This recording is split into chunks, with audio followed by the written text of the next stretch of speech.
This is a podcast from Rover. Welcome back to Season 2 of Parents We've Met, where we continue the conversation of the highs, lows, surprises, and absolute magic there is in this parenting journey. This season, you'll be hearing from the likes of Kanoa Lloyd. There's a lot of no, there's a lot of taking 35 minutes to get into the car seat because she wants to do it herself. Nathan King. So being a dad, Nathan, has that been a dream for you? No. Definitely not a dream. Richie Hardcore. As much as I'm tired and my hair's thinning, I wouldn't swap it for anything. And so many wonderful parents who have been so open and honest about the areas they thrive in and struggle with. Now, for those that are new to the podcast, I'm Dana. I've worn a bunch of hats in the TV and radio world, but my comfiest hat to date is that of Mum to Luca, who is now 7, and Darcy, who turns 5 this month and starts school in a few days. Jenny, can you hold my hand? Sure, Dana.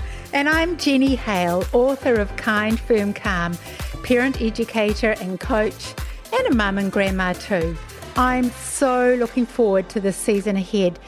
Every parent has their own story and their own struggles, so join us as we talk about the magic and the mess of this parenting gig. Now today we get to hang out with Petra Bagust. Now I loved this chat. Petra shares about getting older and having less filters and more freedom, and the big lessons her kids have taught her, and the joy in embracing the teenage years and all they bring. Petra, it is so lovely to have you here with us today. Thank you. We would love to know a little bit about your whānau. Who's in the family? What's the makeup? Ooh, okay. Well, I think first up, the husband deserves a mention. He is in the family. We're coming up married 24 years, and he is a South Island soul and a treasure of a human. I mean, he obviously drives me crazy, but I love him. Then our firstborn is a daughter. She turns 21 this year. I know, she's studying in Dunedin. Our middle child is first year uni in Wellington and turning 19 this year.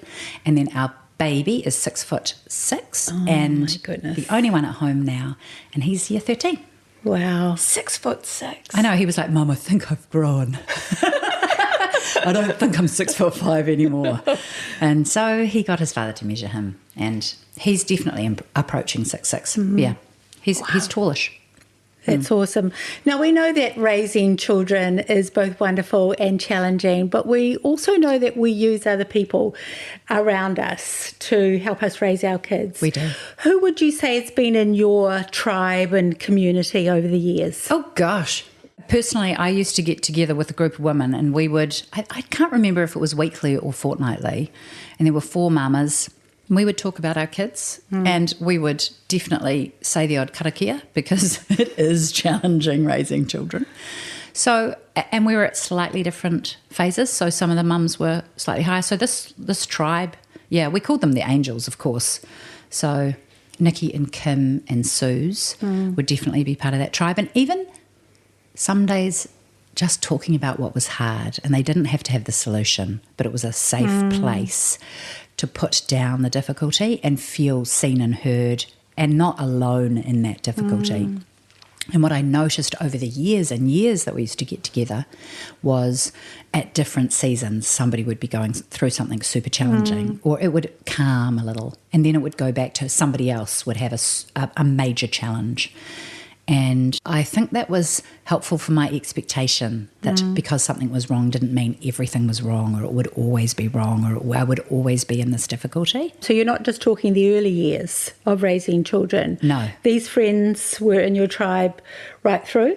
Yes, we kind of got together probably, maybe we got together over a decade, and then one moved to London and we stopped getting together. But definitely in the latter years, probably. I can't even remember the early years, Jenny. Yeah. Who was my tribe in the early years? I think we had more whānau in town. I had my little cousins and my sister-in-law. Really privileged to have grandparents in the same town, and my brother and his family who had children like the same age and lower, younger, whatever, lower than us. It's so true that we're all looking for community and looking to see that other people are struggling as well. It's just so comforting to know that others are having it hard. It's important not to be alone in our pain, especially if, like, it's a habit of our society to be a little bit performance oriented. You know, like, I'm fine, I'm good, and it's good. Like, how often do we look at another parent whose child is behaving badly and go, what's that parent up to? So this whole, the child being a reflection of the quality of parenting is very difficult and problematic, because it requires us to make our children behave in the socially acceptable way so we are approved of. And how I've tried to unhook that, I've actively tried not to live vicariously. So how do I let my child muck up and learn, or muck up and experience the fruit of that? Like, not well, that was the lesson from not listening to me, but more, okay, so I did game till 2 a.m, so I am really tired, so this is impacting how I feel. And I'm 52 and still learning that I need to go to bed early, so can I have some grace for my kids, you know, and also have the ability to set healthy boundaries. So, I don't know, as a parent, I have particular challenges based on my personality type, but I believe a neurodivergent child, and so I have the example of 2 children who fit the system and a child that doesn't fit the system, and that child that doesn't fit the system could cause me, if I let it, a lot more embarrassment or a lot more suffering, because A, as a parent, I see them suffering, or B, they don't do the right thing according to this is how well-behaved children behave. You were at Parenting Place for quite a few years, and I'm wondering if you were a bit like me, that you were there because you believed in the importance of the work, but were you also just, I go there, I get gold to bring home and to give it a go? I mean, was it a bit like that for you? Yeah, maybe it was. I really believe in the work, and I loved being able to kind of advocate for this holistic, loving, kind, radical acceptance parenting. Like, I think I just wanted to jump in that stream. So it's a stream I wanted to support and also wanted to be in.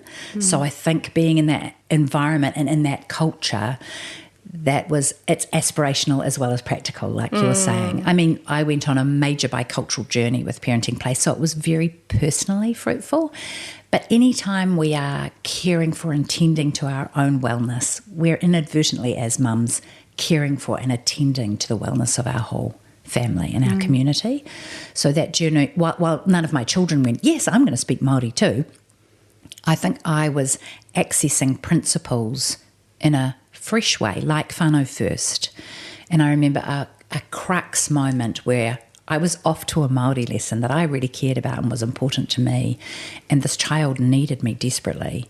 And I thought whānau first, and I just let my desires and my desire for achievement and for getting to the next goal, I just let that go and turn towards what was the more important and valid need in that moment, which was my son.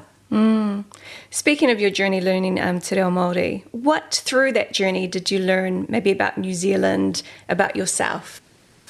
I think probably to try and kind of bring it to a crux, my experience of learning te reo Māori was to fall in love with my life again, was to see my country and my way of being through a new lens, and a lens that had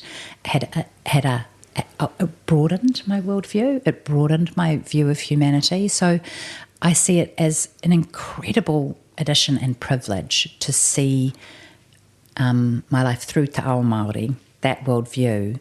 It just expanded everything. I think it just... Yeah, it's really hard to put into words. You know how you get used to things? Like, you just get used, this is how life is. And then you hear a new word for it or a new way of looking at it, and it's like, oh, wow. I think it enlivened. Maybe you could even say it re-enchanted my life in some ways. Speaking of having a word in a season, I heard that every year you have a mantra. And I'm wondering, do you have one for this year? Oh, gosh. Patience was definitely one year. And delightfulness was one. Like, I do remember somebody sort of offering me this phrase, like, you're a delight, and inhabiting that. What if we could allow ourselves to be a delight? Because I think if we allow something in ourselves, we allow it in others. Like I see so many times that if I am not allowed to be sad, I'll never let my child be sad. If sadness is not okay in and of me, if I cannot express my deep pain, how can I allow my child to express their deep pain? So I feel so sort of self-oriented, but if I allow myself to be a delight, then I'm allowing other people to be delightful. Does that make sense? Oh, does. it so makes sense. You talk a lot about this, Jenny, about this idea of delighting in your children, which I love that image. Yeah, and children are waiting to be delighted in. But I love the way you've framed it, because it is about yourself first. You don't delight in someone else unless you first delighted in yourself. And that is work that we need to do. I don't know if we should call it work. It is work. But maybe it is work, because my frame of mind as a young person growing up was that if I can just judge and critique myself enough, if I can just beat myself up enough and really tell myself what I should have done or ought to have done or ought to have said, then I will make myself good enough. I will fix me and I will make me better. To delight in myself is like this. It's just like letting go. It's just like, is the work just letting go of all the judgment and criticism that I would put on myself? Because then I don't have to judge and critique everything my kids are doing, because it doesn't mean anything when they have a wardrobe and they have 4 bowls in the room. Yes, the cereal has stuck like cement to the sides, but it can be soaked off. What if my son is not personally doing that to ruin my life? What if he is not representative of the patriarchy? Like I was like walking around my house the other day going, F the patriarchy. And then I realised, no, my son doesn't see those bowls. He's not doing this to me. He's blind to the bowls. Does he at some point have to see the bowls? Is that his journey? Sure, it is. But actually, don't get myself in knots about his behaviour. If I don't like the bowls, ask for a change, or pick them up, or refuse to let him have bowls in his room, or just get over it. Like, I have so much freedom in that, right? Yeah. I'm loving this, Petra, because I think we are focused on, as my role as a coach, parents are asking for what's the strategy that I could use here that would get this thing done. And I'm sometimes really wanting to just turn our hearts towards ourselves and think, if we could be relaxed about this or have a non-anxious presence about this, how different it would be if you looked at the bowls, or you looked at the behaviour, or you looked at the unfinished things that they said they do and they haven't unpacked the dishwasher like they said. Then you bring such a different energy and calm, and children actually end up doing the things you want them to do without the angst, without the pain, without the shouting and yelling.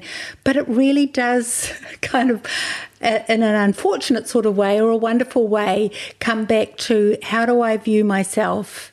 How am I with myself in the moments when I've done something wrong? Because if I can be forgiving and gentle to myself, I can actually do it with those who are near and dear to me too. And Jenny, that is terrible news. That is terrible, horrible news.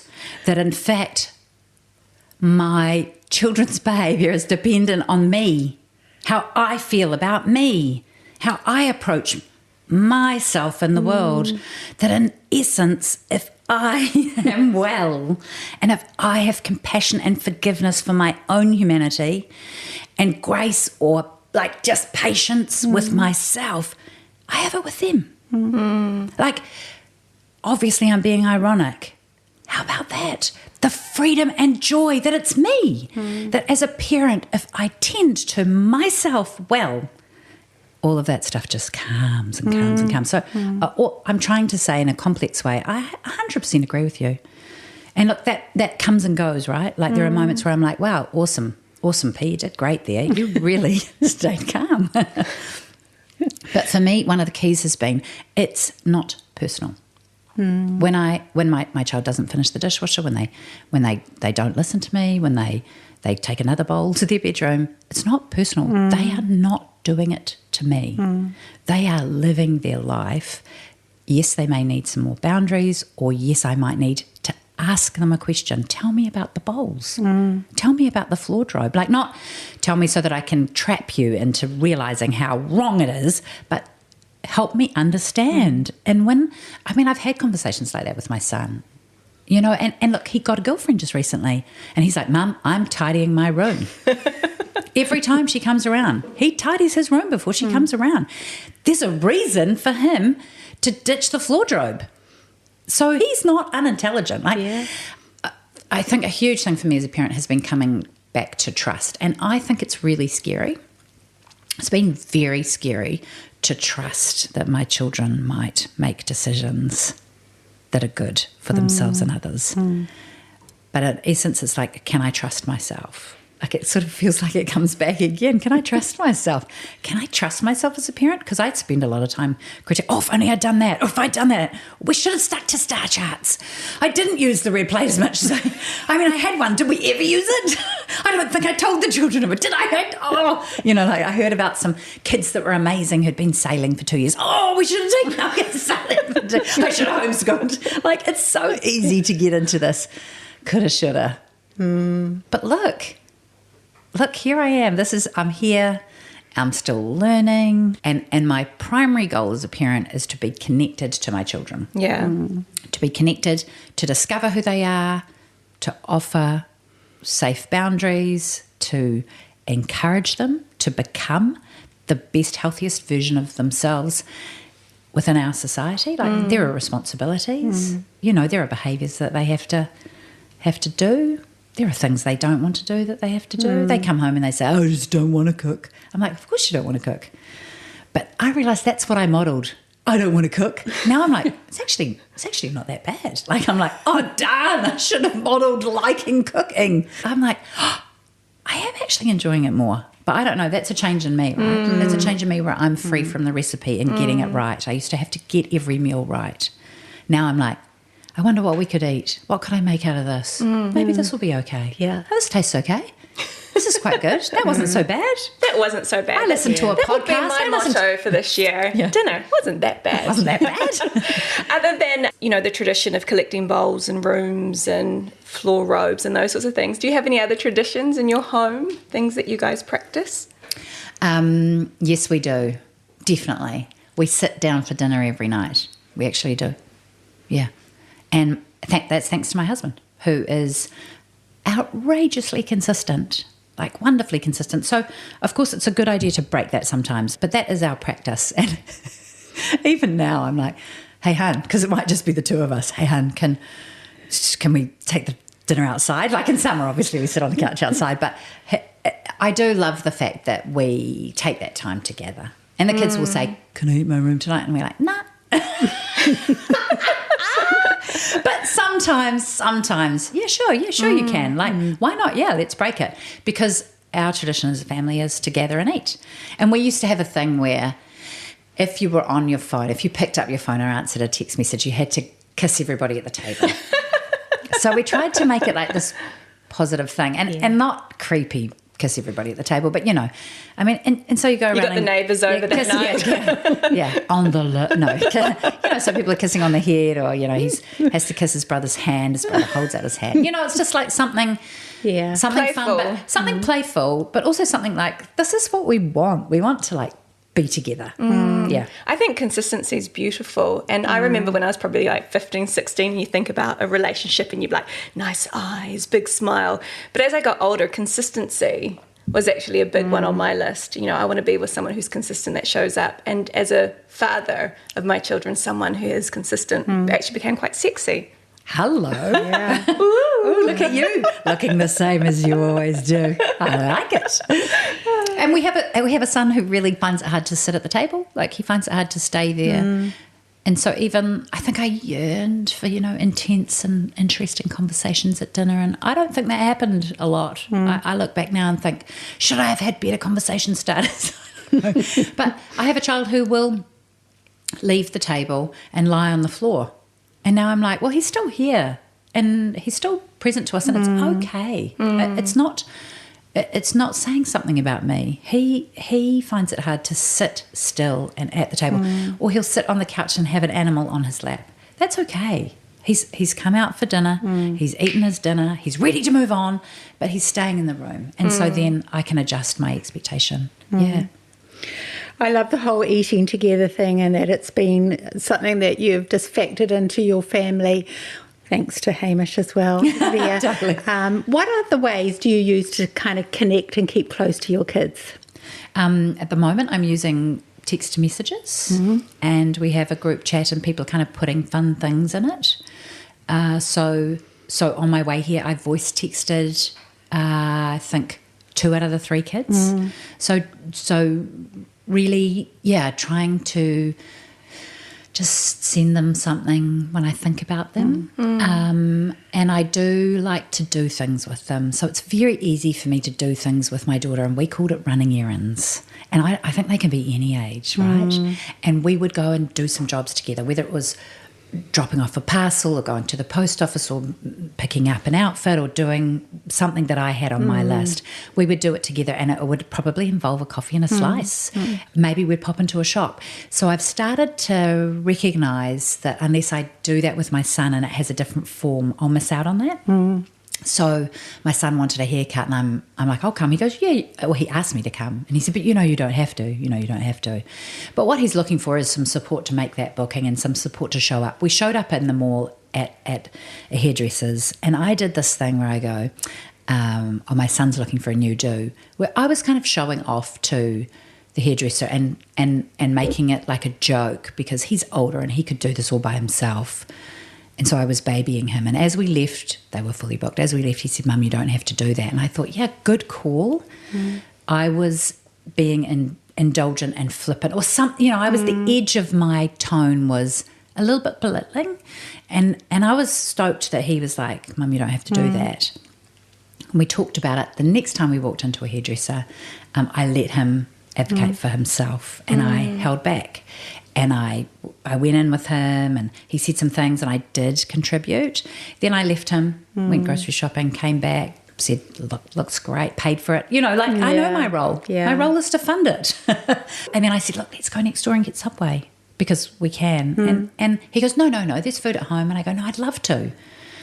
Because just that ability to buy him a $15 sandwich and be together with him in that moment is connection, right? It is. It's just meeting him where he's at. With another son, to build connection, I would sit and watch him play video games. Ask questions. Oh, what's that? Is this a game that I love? No. Do I ever play this game? No. Do I love the fact that they kill everybody and get killed all the time? No, I don't. But I do sometimes just want to be where he's at. I want to understand.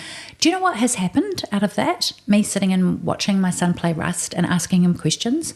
I know some of the jargon. And when I ask him questions about his game, his mates go, what does your mum know about Rust? And he's like skites about me knowing some of the jargon about the game he's playing. Yeah. He feels proud of me. Like, it's weird. It's like a reverse goodness. Like, what do you call that? And I'm like, then I feel proud. I feel happy that I know a little bit about his game that he's playing and that he feels proud of me in front of his friends. Yeah. I like it. You've mentioned 2 of your kids leaving home, and I think I know, where are the tissues? No, look, honestly, it is an adjustment, but anyway. But I think of big moments in my life, and I've actually gone to a counsellor for some of those big moments. Good girl. I'm wondering, what did you do to prepare for that big moment of 2 of your kids? Okay, I've fretted about it for my entire life. My number one parenting fear is that the children would one day leave home, which is what they're supposed to do. It's not a fear. Right? It's good. I was worried about this. And so I recognised at some point in the journey that if I spent my time as a mum worried about when they'd leave home, I would miss out on the goodness of mumming them right now before they'd left home. So for me, there was a real kind of probably a very active decision to choose not to worry about it, like to choose to be present to the moment. And I listened to a podcast that talked about, I guess, our journey as a person, like the trajectory, all the highs and lows of our lives, that Heidegger, and said, and there was a moment in the podcast, imagine the whole podcast, so you're really invested. there was a moment in the podcast where the host said, "Oh yeah, parenting, that was a thing. Yeah, that was a thing." And it was like this: parenting is a big part of who and how I am in the world, but it's not the whole of me, and it's not the only part of me, and it's not the extent. It takes its rightful place, which is precious, profound, but not it. And so I was like, yeah, I'm going to be able to let this go. I'm going to be able to let this child go and be okay. So it was a momentary revelation for me. And it was a decision. Now, how that played out is my child, in essence, left home a year early. They went and did year 13 in Wanaka at an outdoor education hostel program. So I lost my child. I didn't lose my child.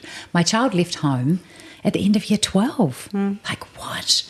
And I ended up inviting another kid. Well, I didn't.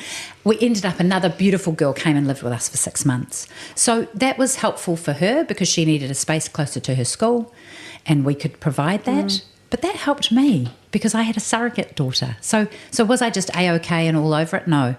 I still had need for connection and a need to kind of have a girl in the house. They're so good, girls. Love those boys, but really, wow. So, it's layered, isn't it? Yeah. There's so much freedom that you've found already that you've shared in your parenting journey. And from season one thing that we heard from a lot of parents was, we're in the teen years. We'd love to hear some guests that are in the teen years and just a couple of tips sprinkled with hope. Is there a couple of things that you could share that have really helped you with the teen years? Looking forward to the teen years really helped me. Really looking forward to it. They're awesome. Teenagers are amazing. They get such a bad rap, right? But we will move towards our expectations. And if our expectations is for this terrible, tumultuous, grunty time, sure, they'll deliver fully. Sweet as a nut. If we are looking for, the joy of teenagers is that you go from spoon feeding them and wiping their bums and being there, oh, don't do that, or oh, just be careful here, and then, all of that tending to the physical needs, to tending to the burgeoning psychological, emotional development. And I think being available to hear them and to hold space with them. I do remember with my daughter, her telling me about some tricky things she was going through, relationally difficult things that her friends were experiencing or behaviour of other friends. And I would come in with my little judgy comments, with my little, well, she shouldn't, well, she, whatever it was. I would arrive with my delivering judgments. And she turned to me at one point and said, "Mum, if you're going to be judgy, won't tell you about this anymore." And I'm like, oh, because it was just the truth bomb I needed to go, I don't want to judge these young people. They don't make sense to me necessarily. And I am older and maybe I would have done something differently. But can I hold space with her while she's processing this difficulty or this drama or her friend's drama, or like, how do I be a net underneath her while she's possibly trying to be a net underneath her buddy, right? And probably as a human, one of my favourite things is being wrong about people when I've judged them. I love it. And there are kids who have behaved badly and you look at the kid and you think, well, that was shitty, that thing that you did to that other kid. But look, aren't we all a little bit shitty sometimes? Don't we have those thoughts or have those behaviours? Like, how can I say yes to the shitty bit of me so I can say yes to that person over there behaving badly? Not yes to the behaviour, but yes to, wow, I think this kid will probably grow out of this. Like, they might well. They might come around on the guitar, is what I say. They just might come around. So I stopped being judgy and delivering wholesome, moral judgments about what that, well, they learnt a lesson, or, well, you now know not to do that, or I just stopped doing that. Our children are intelligent. They can see that a bad, unhealthy, or a negative behaviour results in difficult consequences. The natural consequence of this is hard. They've lost relationship. They've lost face. Does that make sense? It does. They see it. Don't come in with just be there with them. So, yeah, my daughter was a really good teacher. Yeah. the being with our children is probably one of the biggest building blocks or the biggest things to settle on, I think, because like you just said, Petra, we often have access to logic and we can see what would be really helpful to say, or it would teach them something, or give them a different perspective. And I think for me too, the biggest and the best lesson, or the best thing I've learned in parenting, is that I don't have to say something. I know. It's so be quiet and nod and stay with. And even if I think, man, I've got some good ideas that could get you out of this, or this could improve things, just holding on to it until perhaps I'm asked for an idea, and just that's been a real contributor to keeping the connection. I hear you. Amen. So say I know that connection is what I want, like healthy connection and relationship with my children. What you're saying is the power of the pause, where you allow the child to land in their own feelings, trusting that they are intelligent enough to see and understand and discover stuff, right? Like I do remember coming home from a parenting course and practicing this. MLP was the thing, mirror, link, pause. That's the hardest thing for us parents. So mirror is like, you hear the child's emotion, I'm angry. Oh, you sound really angry. Link, it makes perfect sense that you're angry. So-and-so was mean. Nothing more, just a pause. I remember coming home and doing this with my daughter one day, and she said, "What's wrong with you? Why aren't you saying anything?" And it was because she was so used to me delivering my little, well, this and this and solving it for her, rescuing her, being ever so helpful. But what does that do? That's disempowering in the end for her, because she's not learning to trust her own judgment and to sit with her own difficult feelings and actually process them, knowing I'm here for her. And if she wants to ask me something more, I'm here for her. Like you say, there's time, perhaps out of the moment, to offer wisdom. But if we're just rushing in with our wisdom all the time, it's like it gets lost. It just becomes ineffective. There's such a deep need in all of us, and in our children particularly, to have that feeling that we think they are capable. They have got what it takes. Yeah. Trust in There's them. a lot of pausing that we need to do.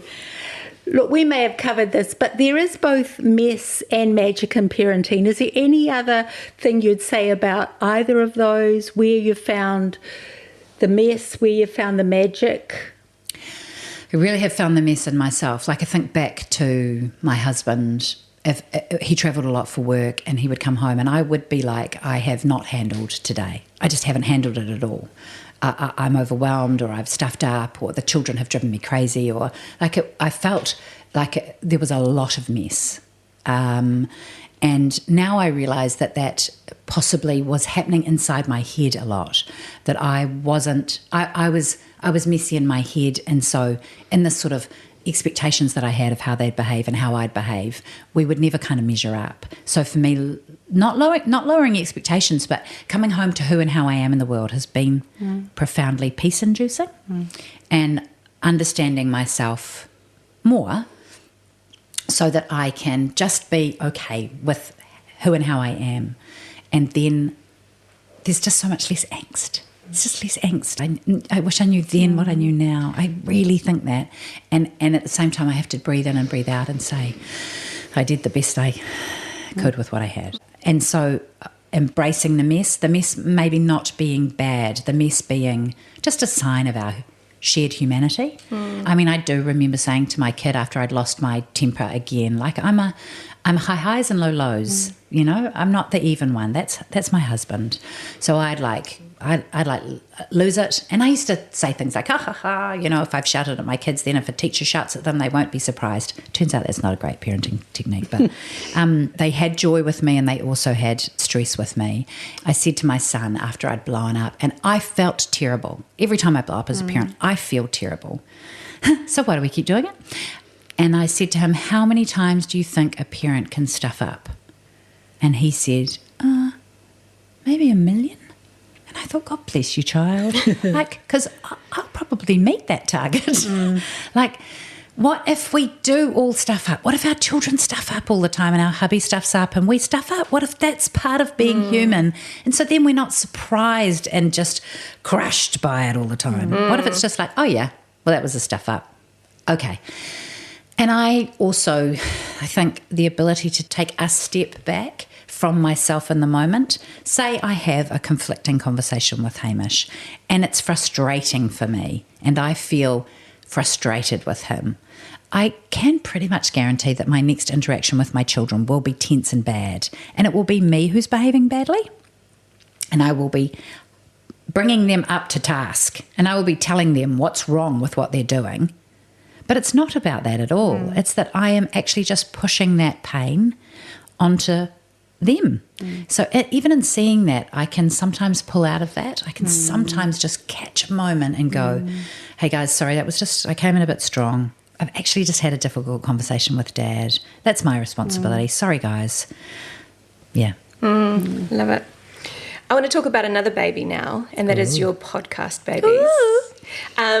Grey area. It's had huge success, and I feel like so many people have just jumped into the deep conversations, and it's been a place that they're like, finally we can talk about these big things. Were you surprised at the success that Grey Areas has had, and how many people were in need of those conversations, or were you like, no, it needs to happen, I can see it?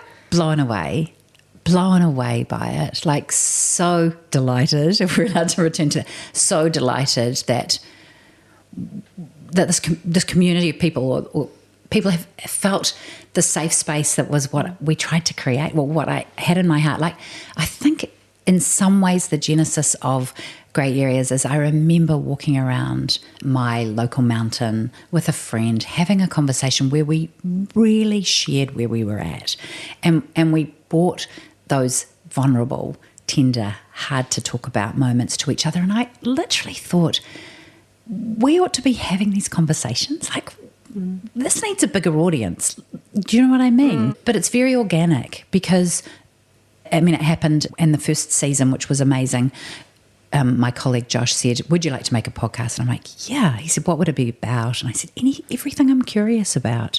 But I'm curious about how we work and how we can inhabit our lives in a way that is more peaceful, more calm, more joyful, and acknowledge the grief and the difficulty and the challenges that they exist and walk hand in hand with all the good, the mess and the magic. They just exist together at the same time, and they're both okay. So yeah, it's been phenomenal to meet women in Grey Areas and go, wow, we get to talk about this stuff. Because the first time I made some reference to being kind of ragey, and a comment on my Instagram account said, ha ha ha, menopause, question mark. I was like, like shock, and like my body heated up and my face went red. Like, I'm being seen, I'm being outed. And now the conversation is we can talk about it. We can say, I'm having a hot flush. Like, that's how much the conversation shifted in a couple of years. So how many more areas of our lives do we just need to let a bit more light into? Like, let's freshen it out. Let's get a bit of fresh air flowing through here. Yeah. We're not alone. We're not wrong. And we don't need to be fixed. You've talked to so many different guests, and they've shared really vulnerably, you know, some of their real low lows and high highs. And I'm sure that little bits of all conversations have stayed with you. But is there one in particular that just... Why do I have to pick one? I feel truly grateful to every guest who has showed up and been willing to bring themselves and, I guess, honour their own vulnerability. Wendell Nissen showed up and talked about grief, and that's one of my favourite episodes. The episode on grief talked about her relationship with her mother and grief. And I know that cost her personally. Those things are where you actually give of yourself. So any guest who's showed up and given of themselves is actually so sacred for me. It's like, so there are quite a few guests who have done that, and those are the guests that I'm profoundly grateful that they're willing to share of themselves so that others can see, oh, yeah, me too, or wow, I didn't know that, or oh, yeah, it's just like anything that encourages us to come home to who we are. Yeah. You said aging is fabulous. It is. And it's so fraught. But you said it's also fabulously confronting. What have you found confronting? I think it's okay to be like, yay! Yay! It's just like, it's like cold water therapy. You jump in and you're like, this is awesome. This is freezing. Like, this is hard. This hurts. This is good. I feel great afterwards. Like, I look at myself sometimes because we're a society that looks at ourselves, right? I'll look in the mirror and think, I look great. Then I'll see something and I think, I look terrible. I look tired and jaded. And I'm allowed to think both things. And I make decisions all the time. I'm not going to worry. I'm going to embrace my lines. They are the story of the life I have lived. I have smiled a lot. I deserve these lines. I embrace these lines. Oh my goodness, look at those lines. I look so old. So I'm all of that. And that's okay. It's about constantly choosing where my value is put. Like, what do I value? And I choose to value the growth, the radical acceptance, and the love. So I'm choosing to value the goodness of wisdom and choosing to let go of the value of looking young. Because why would I spend all of my time and energy and money trying to get something I had that I am ever daily moving away from? I am never looking younger and younger and younger. But yes, I could spend $110,000 and go and get some surgery and take 20 years off my life, and I would continue to age. So I am not judging somebody who does that. That's their call with their life. I am actually actively trying to help myself step into the goodness of this season. What is good in this season? And surrender the goodness of that season. It's okay. I had that. That was good. Did I appreciate it as much as I could have? Possibly not. Every time you look at it, wow, I looked so good back then. Well, good. I appreciate it now. But actively trying to embrace the goodness of the season. For me as a woman, the goodness of this season is giving these Fs, like actually knowing who I am and not caring as much about what other people think. Actually really inhabiting my own body and head and heart. Being brave and courageous with who and how I am in the world. Leaning into my wisdom. Trusting my brain. There's quite a lot of space there, right? But is how I look a bit confronting? Is putting weight on confronting? Sometimes, yeah. Sometimes, no. My daughter talks about my squishy tummy, and she says it was such love. It's like I have to embrace it because she'll just like knead it like a cat. She's like, this is the best squishy tummy. And I'm like, yeah, I do it for you. My son loves my mum's bingo wings. Like her little, he just loves them, and he just like plays with them, and she's like, arr. And at the same time she's like, aww.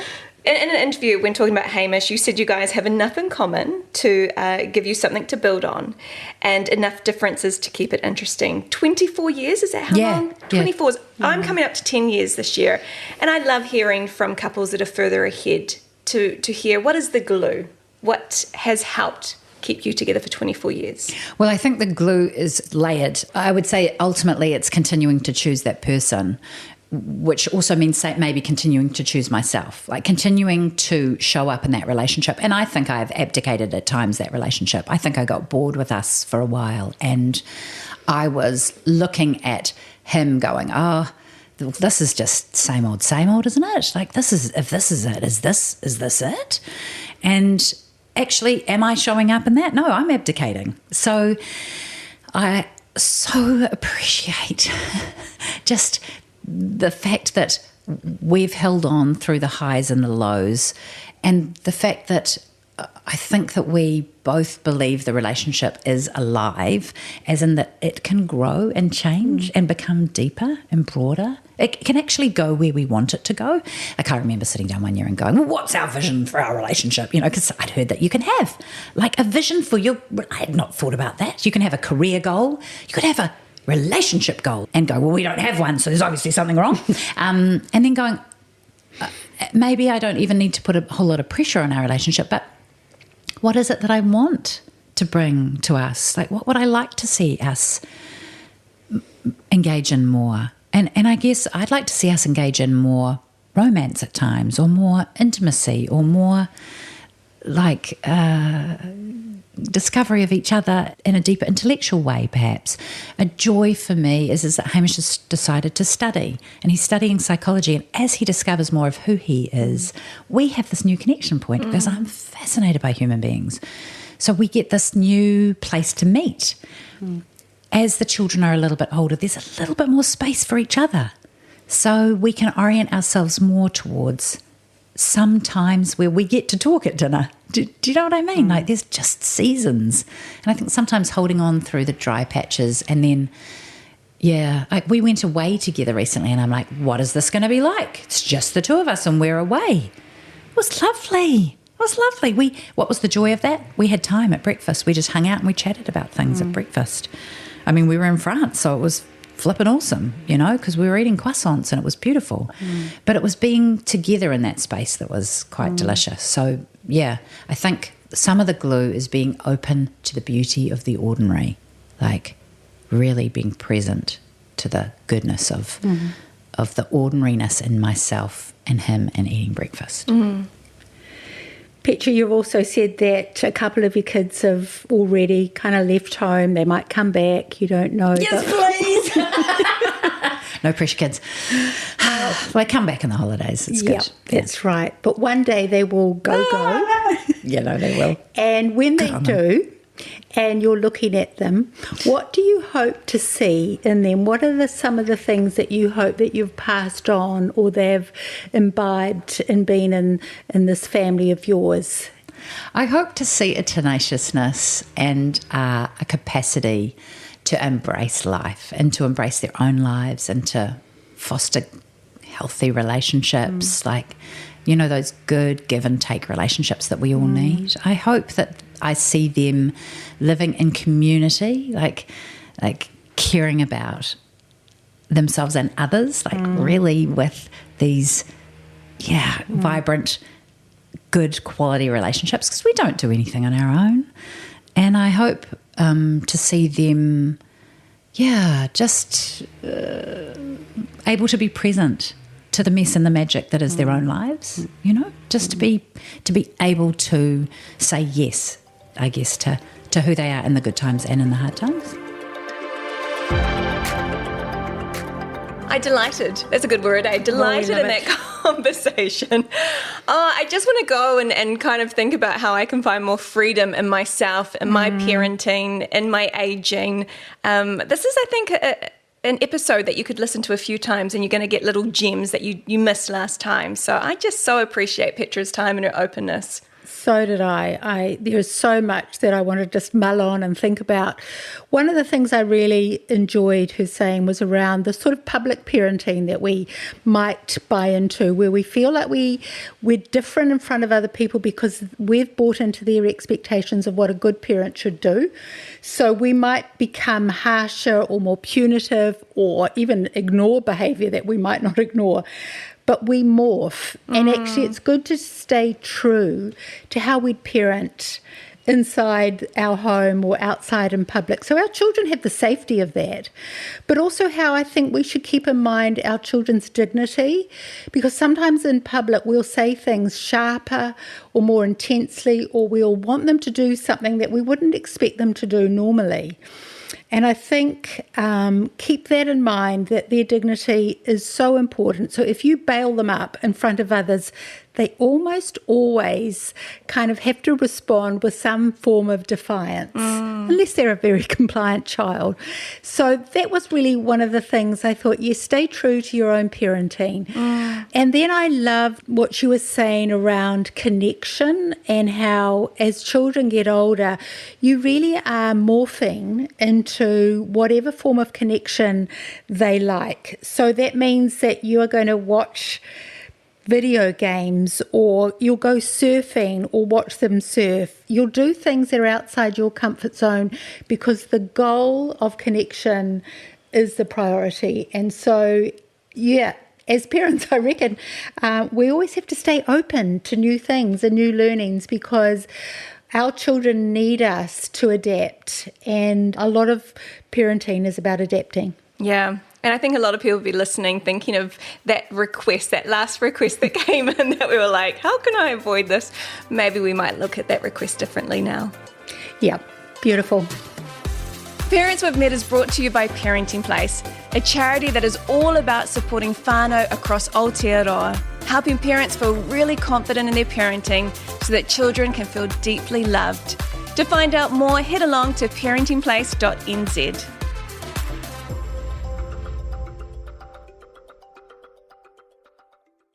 Rover. Music, radio, podcasts.